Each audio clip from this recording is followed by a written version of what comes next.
Hey everyone, welcome to my new video on how to come up with original designs. While I talk about design originality, I will also walk you through the process I took for this concept. An original design often arises from an original idea. What I mean by that is the design should provide a unique solution for the idea that you put forward. As creatives, we need a strong problem for which the design is presented as a solution. If you look at other strong designs and try to mimic them, you'll almost always fail. That's because you can only see the final solution, not the problem the designer had solved. Designers generally have multiple solutions for the same problem, but they choose the one they feel is the most relevant to the story. This is where we must understand the importance of story as a driving tool for the evolution of a design. Story creates the unique problems we need to use in order to create the final design. It also helps us give a clear idea of what we are designing, and it also helps us think about all aspects that could affect our design, like religion, culture, technology, etc.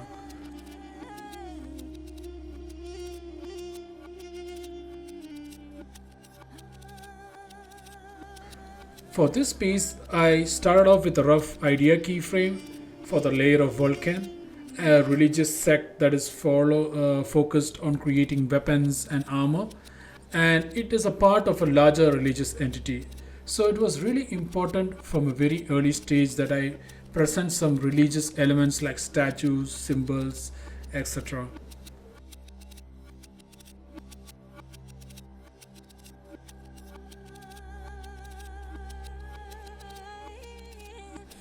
Moving on to the actual sketch, I tend to use symmetry mode in Photoshop to create buildings as I only need to focus on one part of the building. And if I need to break the symmetry, I can always turn it off and draw over it manually. It's always good to have some reference for your architecture, as not having any clear references can tend to make your design more muddy.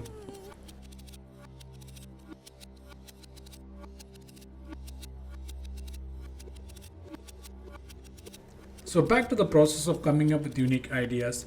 This can be done in a variety of ways. I've always found that watching documentaries is really helpful to come across unique places of architecture, or we would often see details that we usually don't see if you are just doing an image search.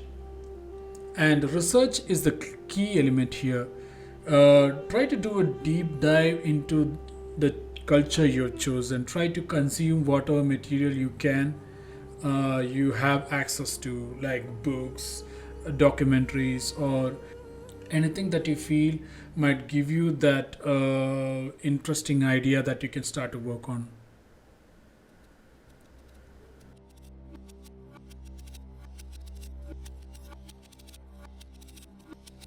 Another way to do it is to use form language. This is a technique where you mix two completely unrelated elements to come up with something new and interesting. Form language is a slightly more advanced method as it requires a prior understanding of design principles and also the ability to break down any element to its simplest forms.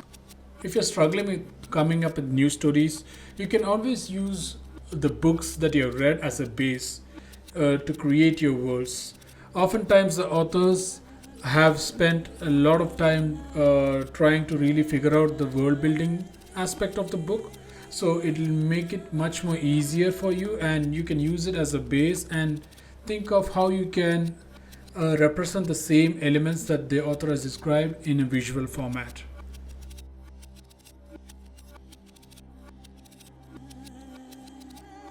Now for the actual video, what I'm trying to do here is I started to add some occlusion shadows, and I'm adding a rough sense of lighting. The way I'm thinking about lighting is like, what if there is this top light that is like the soft light and it's kind of lighting all the top planes, and some of the elements I'm trying to darken it just for readability's sake, right? I'm trying to see like how each and every element is kind of coming in and out of the form and how they kind of attach. So that is the thing I'm really thinking about here. Um, You have to do is you have to always stay loose and flexible, right? If you feel like something is not working out in your initial sketch, you can spend some time trying to fix it at this stage. Try not to be married to your design. Try to be as free and flexible as possible. And always remember, I keep saying about references. References are really important when you're designing, because they will inform the type of detail, the type of material, the type of shape breakups that you'll be doing in your overall design. So having a strong reference is always really helpful. And oftentimes you would see me zoom out just to see like the overall picture, because there's a chance where we can stay too zoomed in and start detailing it too much, where we reach a stage where certain details don't make sense or they are not really helping our design. And oftentimes my students have a hard time doing this when they start off, trying to use these elements to kind of come up with their own design. I think the main issue that causes this is they tend to overcomplicate things. So they try to solve too many problems at the same time, right? So it's really important to break down any big problem you have into digestible chunks, especially when you're starting out. That's because you really haven't used this technique before, so it will be hard for you to process this. So it's always smart to break it down into smaller sections. Maybe take like just a small part, like a wall or one tower or any small element from the building itself, and try to solve all your problems in that section. And once you have a clear idea from that, then you can start applying that to the various sections of the building. So it will become this additive process where you are continuously solving these problems. Your ability to create these unique and interesting designs is going to be a vital part of your training process to become a concept artist. So it's really important to learn the skills that is needed to quickly communicate whatever design you have in your mind onto paper. This will make sure your design stands out, and also it increases the chances of getting hired as you present yourself as a problem solver rather than someone who can create pretty pictures. And this skill is very vital when it comes to becoming like an asset to the company that you're working for. And if you look at the drawing part, what I'm doing is I'm using this add-on called Lazy Nezumi to draw all the straight lines, the curved lines. Lazy Nezumi is this add-on that can help you to create these quick shapes like ellipses in perspective or diagonals or even smoothing. So it's a really nice tool. It's really worth the price. And if you like to check it out, what you can do is just go to the resources page in my website. I have put a link in the description box for the same. And for the base texture, what I've done is I basically just used marble that has gold veins and repeated it to create a sense of scale.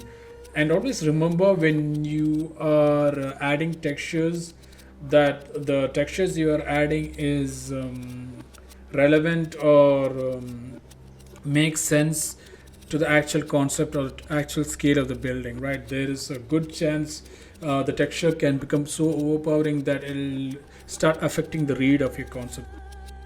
And for the shadows, what I do is I use like a curves layer to which I add blue, and this blue will help me kind of mimic the fill light that you see in the sky. And when I'm lighting the building, I'm going to make sure the lighting is not really affecting the overall readability of the forms, right? I'm not choosing a lighting that's going to make some of the forms flat or some of the forms really hard to read. So even after the texturing part, just make sure the lighting is something that is really helping you with the readability of the design, rather than becoming something that is gonna be counterproductive. Alright guys, we are approaching the end of the video. Thank you so much for watching till the end. If you are interested in the creative process of how I come up with these ideas and how I generally approach world building, You can always check out my class, which starts on May 22nd. So you can visit my website for more information, and the link to the class will be provided in the description. If you have any doubts regarding the class or anything related to this video, you can always post a comment in the comment section. And I hope you guys have a great day ahead. Cheers, guys. Take care.